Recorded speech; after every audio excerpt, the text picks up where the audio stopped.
Okay, go. Sige. Just get out of Assam. Very great meal here.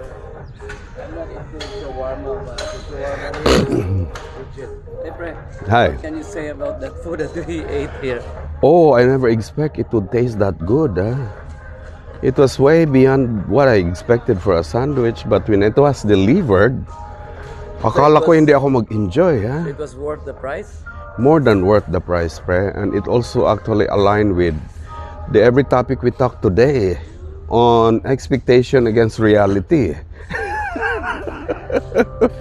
No, Pre, that meal was just so it surprised my stomach. Uh-huh. And can you say something about appetite?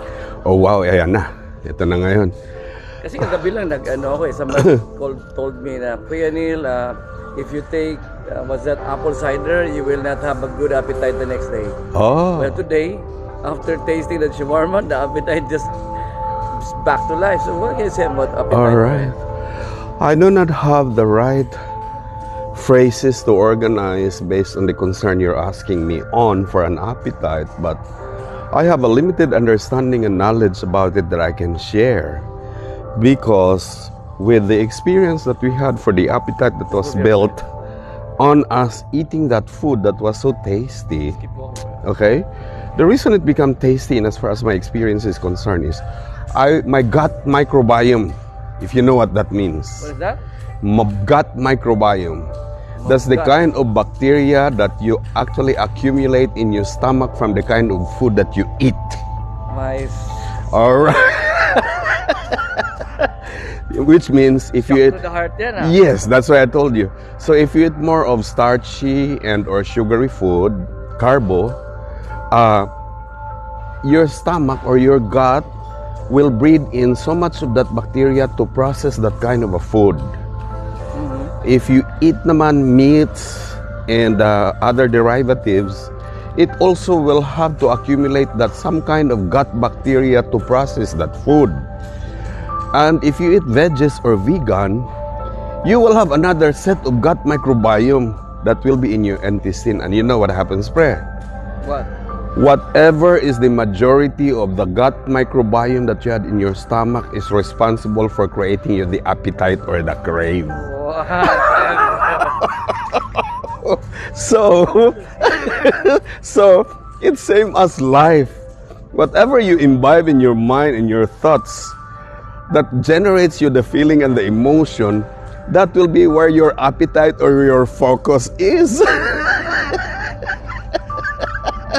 What a lesson. So the reason why I can relate to that question for the appetite that I never expected on our meal was because I built up those microbiome enough to expect that, because this crave that you call appetite Yes, crazy. is not actually from your taste buds. It's from the community of bacteria that you actually invest to, stay in your gut to digest the food that you provide your gut on.